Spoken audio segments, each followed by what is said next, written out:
നീ ഇനി എന്ത് കടവിറക്കാൻ നോക്കിയാലും ഈ വിലാസിനി ഉള്ളപ്പോ നടക്കില്ല മക്കളെ.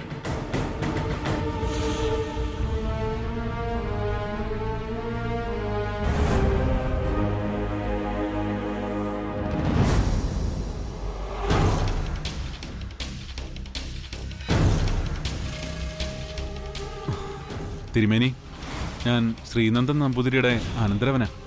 ഓ, ആ അതാ ഞാൻ നേരത്തെ പരിചയമുണ്ടെന്ന് പറഞ്ഞു. അല്ല, നമ്പൂതിരിക്ക് ഇപ്പൊ എങ്ങനെയുണ്ട്? ആ, സുഖം. ആ, ഞാൻ വിളിച്ചു തരാം. തിരുമേനി നേരിട്ട് തന്നെ ചോദിച്ചോളൂ. അല്ല, ഇല്ല, ഇപ്പൊ വേണ്ട, പിന്നെ ആവട്ടെ. ദേ വിളിച്ചു.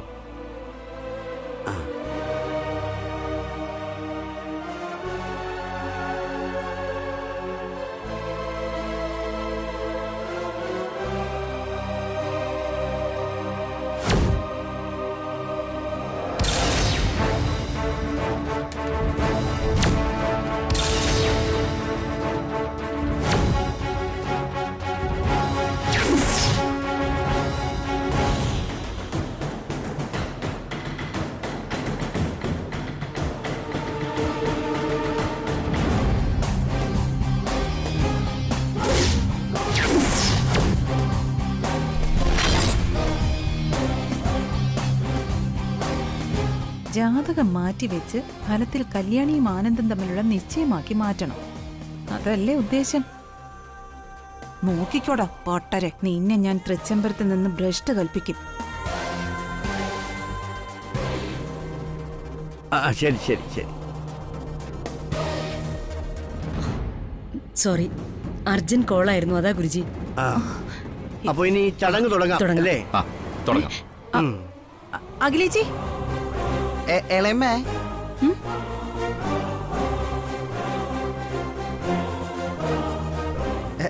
അത് പിന്നെ ഇളയമ എന്താ പറയാൻ പോകുന്നത് എനിക്കറിയാം. തട്ടത്തിലിരുന്ന ജാതകം മാറ്റിന്നല്ലേ അത് പറഞ്ഞു. പക്ഷെ ഒരു കാര്യമുണ്ട്, കല്യാണിയുടെ ജാതകം തിരുത്തി ഗംഗയ്ക്ക് ജാതകം ഉണ്ടാക്കിയതെന്ന് ഇവിടെ എല്ലാവരും അറിയും. വിലാസിനെ നീ എന്തിനാ വിളിച്ചത്? ജാതകം മാറാൻ സമയമായി എന്ന് പറഞ്ഞതാ.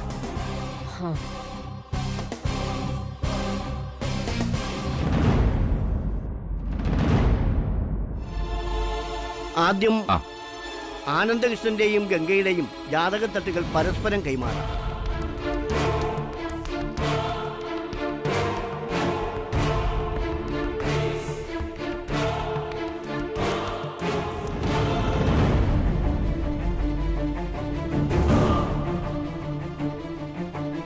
മിസ്റ്റർ അനിൽ മേനോൻ, ഇവിടെ നടക്കുന്നതൊക്കെ ആർക്കാ ലൈവ് ചെയ്യുന്നത്?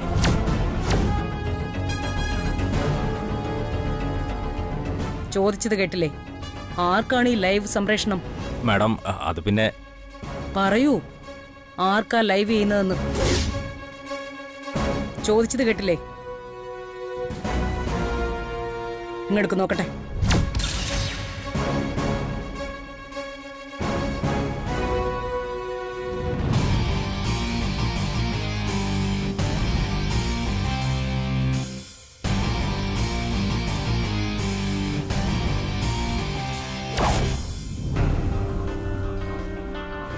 ആർക്കായിരുന്നു ലൈവ്?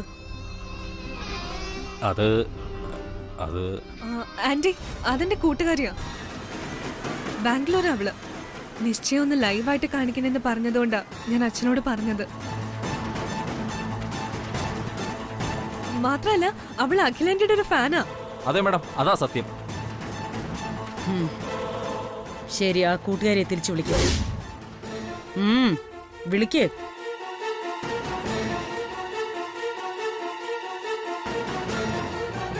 എന്റെ ഈശ്വര, അത് പ്രിയങ്ക തന്നെ ആയിരിക്കും. ഇതിപ്പോ ഞാനും പെടുന്ന ലക്ഷണമാണല്ലോ. പേടിച്ചിട്ട് എന്റെ കൈയും കാലും വിറയ്ക്കുന്നു. നോർമൽ കോളല്ല, വീഡിയോ കോൾ ചെയ്.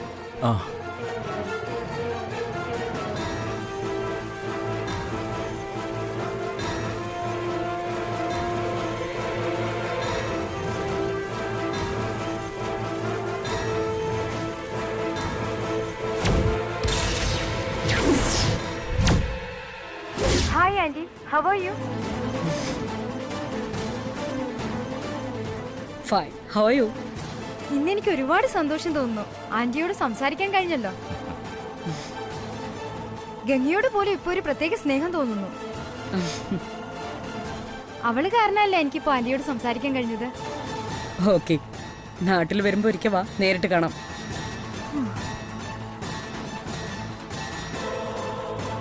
ഞാനിപ്പോ ഗംഗയുടെ കയ്യിൽ കൊടുക്കാം.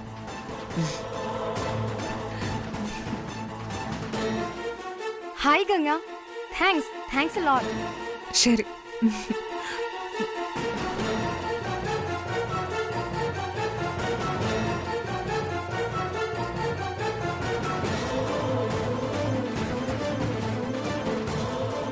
ആ ശരി, വന്നോളൂ.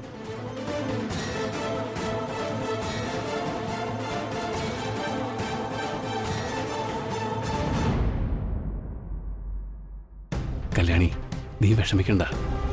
ഞാൻ പറഞ്ഞ പോലെ ഫലത്തിൽ നമ്മൾ തമ്മിലുള്ള ജാതകമാറ്റം നടക്കാൻ പോകുന്നത്.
നീ നിന്നെ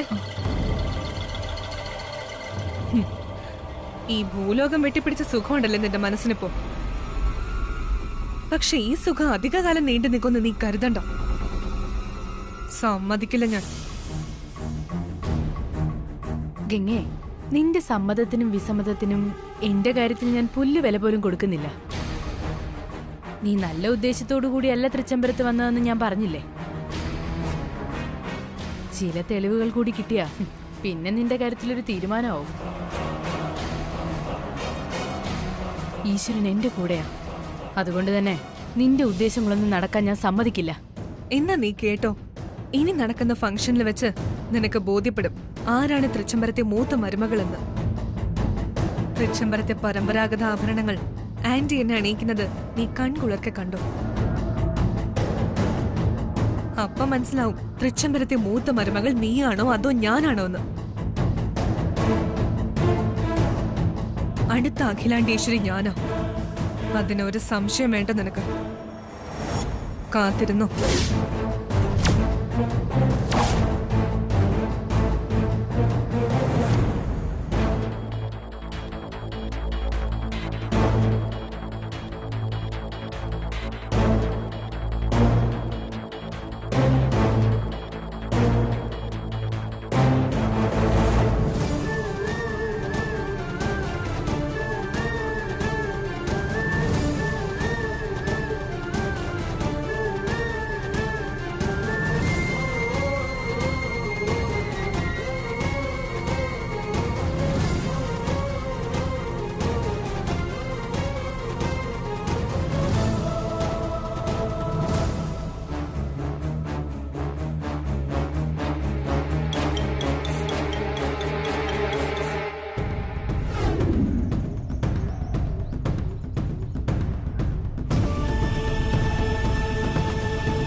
അച്ഛാ, വേദനിക്കുന്നു അച്ഛാ.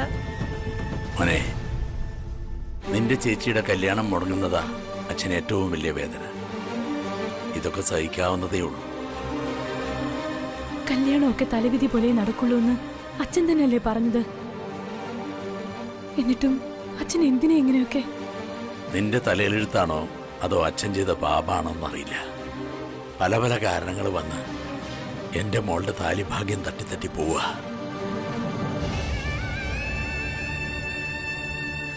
ഇനി അച്ഛനൊരു കോമാളിയെ പോലെ കാത്തിരിക്കാൻ വയ്യ. ഇനിയും വൈകിയ എനിക്കെന്റെ കല്യാണിയെ നഷ്ടപ്പെടും.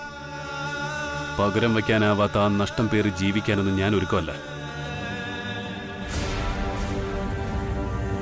എല്ലാം ഇപ്പൊ തന്നെ അമ്മയോട് തുറന്നു പറയാൻ പോവാ. വേണ്ട അച്ഛാ, ഇനിയും ഇങ്ങനെയൊന്നും വേണ്ട. ഇനിയും അച്ഛൻ എനിക്ക് വേണ്ടി രക്തം പൊടിയുന്നത് സഹിക്കാനാവില്ല എനിക്ക്. ഇങ്ങനെ മുട്ടുകൾ പ്രദക്ഷിണം ചെയ്തൊരു കല്യാണവും വേണ്ട എനിക്ക്. അച്ഛാ, ഇനി ഈ മുട്ടുകൾ പ്രദക്ഷിണമൊന്നും വേണ്ട. മക്കളെ, അച്ഛന്റെ ദേഹം ഒന്ന് മുറിഞ്ഞപ്പോ നെഞ്ചുപടയ്ക്കുന്ന മക്കളുണ്ടല്ലോ, അത് ഈ ലോകത്ത് ഒരച്ഛന് കിട്ടാവുന്ന ഏറ്റവും വലിയ ഭാഗ്യ. പക്ഷേ ഇപ്രാവശ്യം എന്റെ കുഞ്ഞിന്റെ കല്യാണം ഏതെങ്കിലും കാരണവശാൽ മുടങ്ങിയാൽ പിന്നെ ഈ അച്ഛൻ ജീവനോടുണ്ടാവില്ല.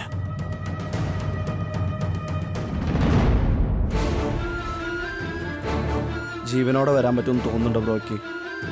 അമ്മയാണെങ്കിൽ എങ്ങനെ പ്രതികരിക്കുന്ന ഒരു നിശ്ചയമില്ല.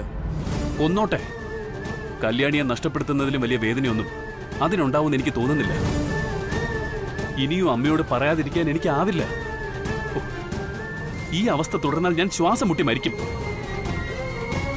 കല്യാണം നടക്കുമോ മുടങ്ങുമോ എന്നൊക്കെ ഉള്ളത് എന്റെ കയ്യിലോ അച്ഛന്റെ കയ്യിലോ അല്ല. വിധി പോലെ കാര്യങ്ങൾ നടക്കുള്ളൂ എന്ന് ഞാൻ എന്റെ മനസ്സിനെ പറഞ്ഞ് പഠിപ്പിക്കുക അച്ഛാ.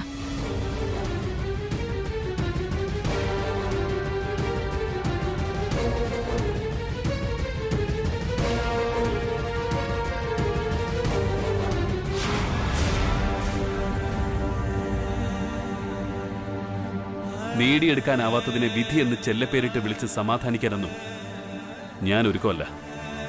ആനന്ദ്, പെട്ടെന്നൊരു എടുത്തിയാട്ടം വേണോ? പോരാത്തതിന് കല്യാണത്തിന്റെ ഓരോരോ ചടങ്ങുകൾ നടന്നുകൊണ്ടിരിക്കുക. ഇത്രയും നാള് എന്താ അമ്മയോട് പറയാത്തേന്ന് ചോദിച്ചുകൊണ്ടിരുന്ന നിനക്കെന്താ പെട്ടെന്നൊരു മനമാറ്റം?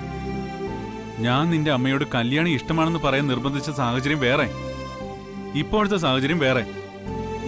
ആ സമയത്ത് പറയാതെ ഇപ്പൊ പറയണമെന്ന് പറഞ്ഞ വേണ്ട ആനന്ദേ. ഇപ്പൊ പറഞ്ഞ എന്ത് സംഭവിക്കുന്നു പറയാൻ പറ്റില്ല. ഇത്രയും നാളും ക്ഷമിച്ചില്ലേ, ഇനി കുറച്ച് സമയം കൂടി ഒന്ന് ക്ഷമിക്കേ. അതെ ബ്രോ, ഇപ്പൊ ഒരു എടുത്തുചാട്ടം വേണ്ട. ഇല്ല, ഇന്ന് ഞാൻ അമ്മയോട് പറഞ്ഞിരിക്കും. ആരും എന്നെ തടയാൻ നോക്കണ്ട.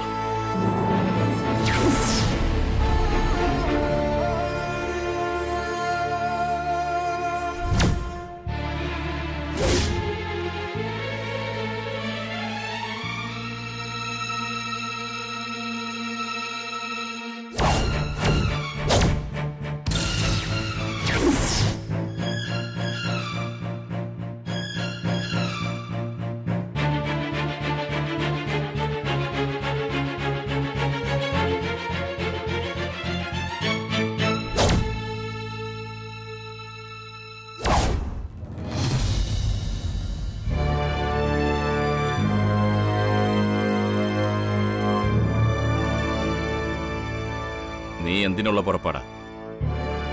ഒറ്റ നിമിഷം കൊണ്ട് കൂട്ടിവെച്ചതും കരുതി വെച്ചതുമല്ല തകർത്തെറിയാനോ? എന്റെ ഇഷ്ടങ്ങളെയൊക്കെ പണയം വെച്ച് ജീവിതം മറ്റുള്ളവർക്ക് വേണ്ടി അഭിനയിച്ച് തീർക്കണോ ഞാൻ? വേണ്ട, അത് വേണമെന്ന് അച്ഛൻ പറയുന്നില്ല. പക്ഷെ തൃച്ചംബരത്ത് ആനന്ദകൃഷ്ണൻ എന്ന എന്റെ മകൻ ഇന്ത്യയിലെ ഏറ്റവും മികച്ച ബിസിനസ്മാനായി നിൽക്കുന്നത് ചിന്തിച്ച് തീരുമാനങ്ങൾ എടുക്കുന്നത് കൊണ്ട് മാത്രമാണ്. പിന്നെ ഇപ്പം മാത്രം എന്താ അരവിന്ദനെ പോലെ എടുത്തുചാടി ഒരു തീരുമാനം എടുക്കാൻ പോകുന്നത്? അച്ഛാ, ഇന്ന് വരെ ആഗ്രഹിച്ചതൊന്നും കിട്ടാതിരുന്നിട്ടില്ല എനിക്ക്. എന്തും ഞാൻ നഷ്ടപ്പെടുത്താം, ഇതൊഴികെ. ഈ നഷ്ടത്തിന്റെ ആഴം അച്ഛൻ അളക്കാൻ പറ്റുന്നതിലും അപ്പുറമാ. ഇതാർക്ക് വേണ്ടി നഷ്ടപ്പെടുത്താൻ ഞാൻ തയ്യാറല്ല. എന്റെ ഇഷ്ടത്തിന് പകരം അമ്മയ്ക്ക് എന്റെ ജീവനാണ് വേണ്ടതെങ്കിൽ എടുത്തോട്ടെ. നീ ഇപ്പൊ നിന്റെ അമ്മയോട് നിന്റെ ഇഷ്ടം പറയുമ്പോ നീ വിചാരിക്കുന്ന പോലെ അവൾ നിന്നെയോ കല്യാണിയോ ഒന്നും ചെയ്യാൻ പോകുന്നില്ല. ഈ വീട്ടിൽ നിന്ന് ഇറക്കി വിടുക പോലുമില്ല. കാരണം അവൾക്ക് എല്ലാത്തിലും വലുത് നീയാണ്. നിന്റെ സന്തോഷമാണ് വലുതെന്ന് കരുതുന്ന അവൾ ഒരിക്കലും നിന്റെ ആഗ്രഹത്തിനെതിരെ നിൽക്കില്ല. പകരം അവൾ ഇനി ജീവിക്കേണ്ടത് സ്വയം തീരുമാനമെടുക്കും.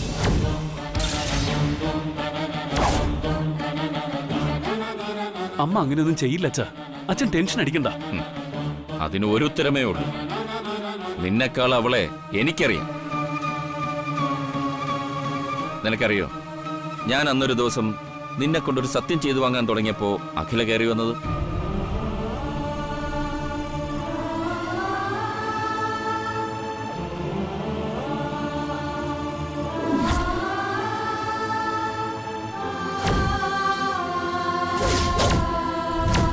നിർത്ത്.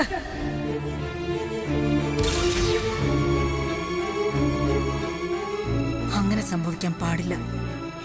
അവന്റെ ഇഷ്ടങ്ങൾ നടക്കട്ടെ. അതേ കുടുംബത്തിന്റെ പ്രൗഢിക്ക് ചേരാത്ത ഒരു പെണ്ണാണെങ്കിലും അങ്ങനെയാണെങ്കിലും എന്റെ മോന്റെ ഇഷ്ടം നിറവേറണം. അവന്റെ ഇഷ്ടങ്ങൾ നിറവേറാൻ സന്തോഷത്തോടെ ഞാൻ എന്റെ ജീവൻ വരെ കൊടുത്തു എന്നും വരും.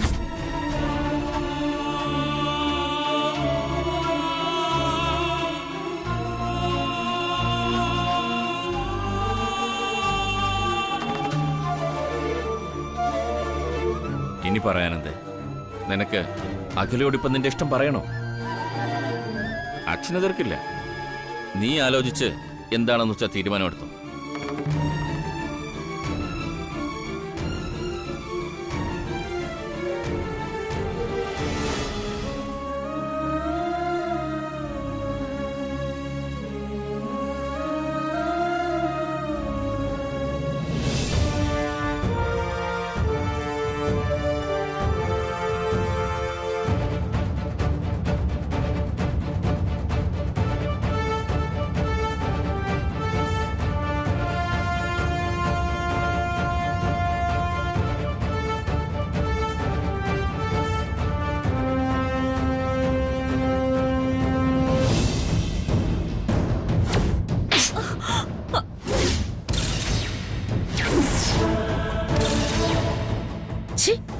അനാവശ്യം പറയുന്നു നീ.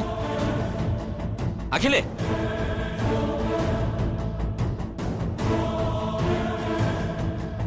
അഖില എന്താ ഇത്? എന്തിനാ അവളെ അടിച്ചത്? ഇവള് പറഞ്ഞത് കേട്ടില്ലേ കൃഷ്ണേട്ടൻ? ആനന്ദും കല്യാണിയും തമ്മിൽ പ്രണയത്തിലാണെന്ന്. വലിയ കാര്യായിപ്പോയി. നാട് മുഴുവൻ പാട്ട. എന്തിനാ? പറന്നു പോകുന്ന കാക്കയോട് ചോദിച്ചാ കാക്ക വരെ പറയും ആനന്ദിന്റെയും കല്യാണിയുടെയും പ്രണയ കഥ. അഖിലാണ്ടേശ്വരിക്ക് മാത്രം ഒരു പുതുമ. ആളും തരവും അറിഞ്ഞ് സംസാരിക്കാൻ പഠിക്കണം. നീ എന്താ ആനന്ദിനെ കുറിച്ച് കരുതിയിരിക്കുന്നത്? ഈ ചെറിയ പ്രായത്തിൽ ഇത്രയും വലിയ ബിസിനസ് അവാർഡുകൾ കരസ്ഥമാക്കണമെങ്കിൽ രാവും പകലുമില്ലാതെ വർക്ക് ചെയ്തിട്ടാ. അവന്റെ ഓരോ മിനിറ്റുകൾക്കും ലക്ഷ്യങ്ങളാവില്ല. അതറിയോ നിനക്ക്? ആന്റി പറയുന്നതൊക്കെ ശരി തന്നെ. ഇന്ന് ഇവിടെ വെച്ച് നടന്ന എൻഗേജ്മെന്റ് ഫംഗ്ഷനിൽ വെച്ച് പോലും ആനന്ദ് എന്നോട് സ്നേഹത്തോടെ ഒരു വാക്കോ നോട്ടോ. ആ കല്യാണിയുടെ കൊഞ്ചു കൊഴിയുന്നുണ്ടായിരുന്നല്ലോ. ഗംഗാ, നിന്റെ ഉള്ളിൽ എന്താണെന്ന് നിന്റെ വാക്കുകളിലൂടെ എനിക്ക് അറിയാൻ കഴിയുന്നുണ്ട്.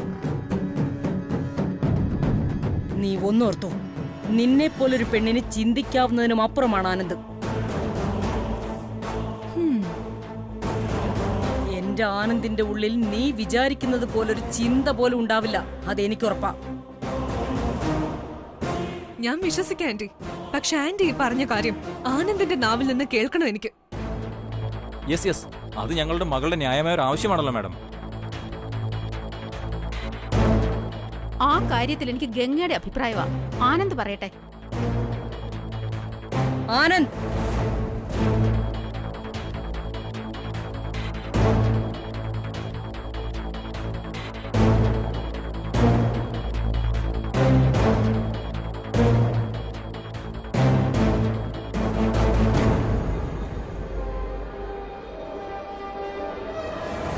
ഗംഗയ്ക്ക് നിന്നിൽ എന്തോ സംശയമുണ്ടെന്ന്. അതിന്റെ മറുപടി നിന്റെ നാവിൽ നിന്ന് തന്നെ കേൾക്കണമെന്ന്. എന്ത് സംശയം?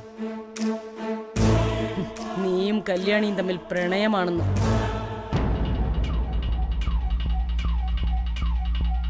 ഗംഗയുടെ സംശയത്തിന് നീ തന്നെ മറുപടി കൊടുക്ക്.